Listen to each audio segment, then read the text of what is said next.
নমস্কার বন্ধুরা, আমি সুপর্ণা রেসিপিতে তোমাদের সবাইকে স্বাগত।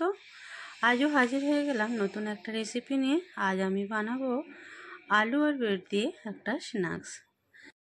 এটা ছোট বড় সবাই খেতে পারবে।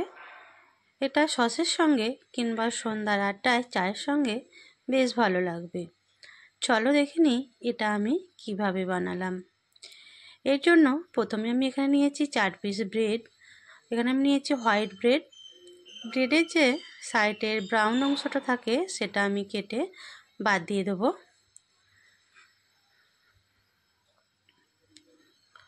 তো ব্রেডের চারিদিকে অংশগুলো আমি এইভাবে কেটে বাদ দিয়ে দেবো।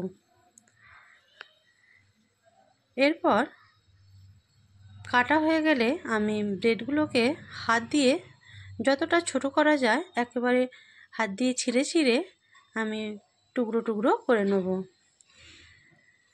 যতটা ছোট করা যায় ততই ভালো।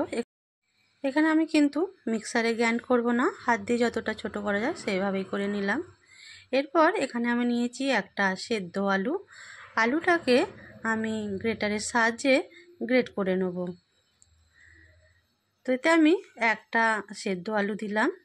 এরপর এর মধ্যে আমি দিয়ে দেবো একটা পেঁয়াজ, কুচি করে পেঁয়াজ, আর দিয়ে দিলাম কুচানো ধনে পাতা।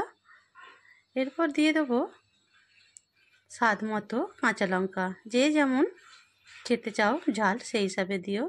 এরপর দিয়ে দিলাম গ্রেট করা আদা, আর দিয়ে দিলাম চিলি ফ্লেক্স, দিলাম ধনে গুঁড়ো, আর দিয়ে দেবো জিরে গুঁড়ো। এরপর দিয়ে দেবো আমচুর পাউডার, আর দিয়ে দেবো স্বাদ মতো নুন। সব কিছু মশলাগুলো দেওয়ার পর এবার হাত দিয়ে বেশ ভালো করে আমি মাখিয়ে নেব। হাতের সাহায্যে বেশ চটকে চটকে আমি ভালো করে মাখিয়ে নেব। তো মাখানো হয়ে গেছে, দেখতেই পাচ্ছ। এরপর হাতে আমি অল্প একটু তেল মেখে নিলাম। এবার তোমরা যে যেমন শেপ দিতে চাও, গোল লম্বা সেই হিসাবে একটা শেপ দিয়ে দিও। তো আমি এক টুকরো আলু নিয়ে নিলাম। এবার দেখো এইভাবে আমি একটা শেপ দিলাম। এইভাবে আমি সব স্ন্যাক্সগুলোকে বানিয়ে নেব।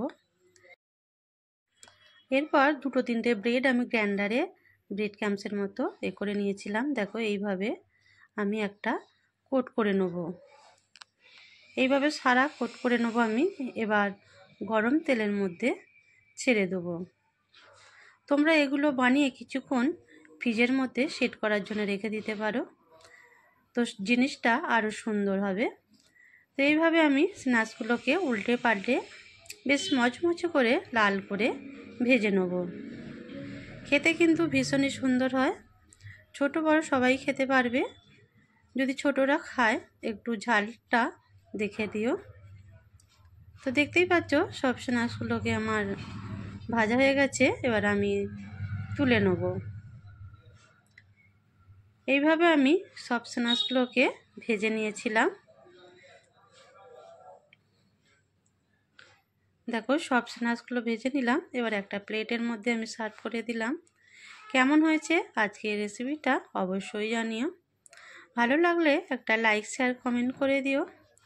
আজ তবে এটুকু, আবার আসবো আগামী দিনে নতুন কোনো ভিডিও নিয়ে। ধন্যবাদ।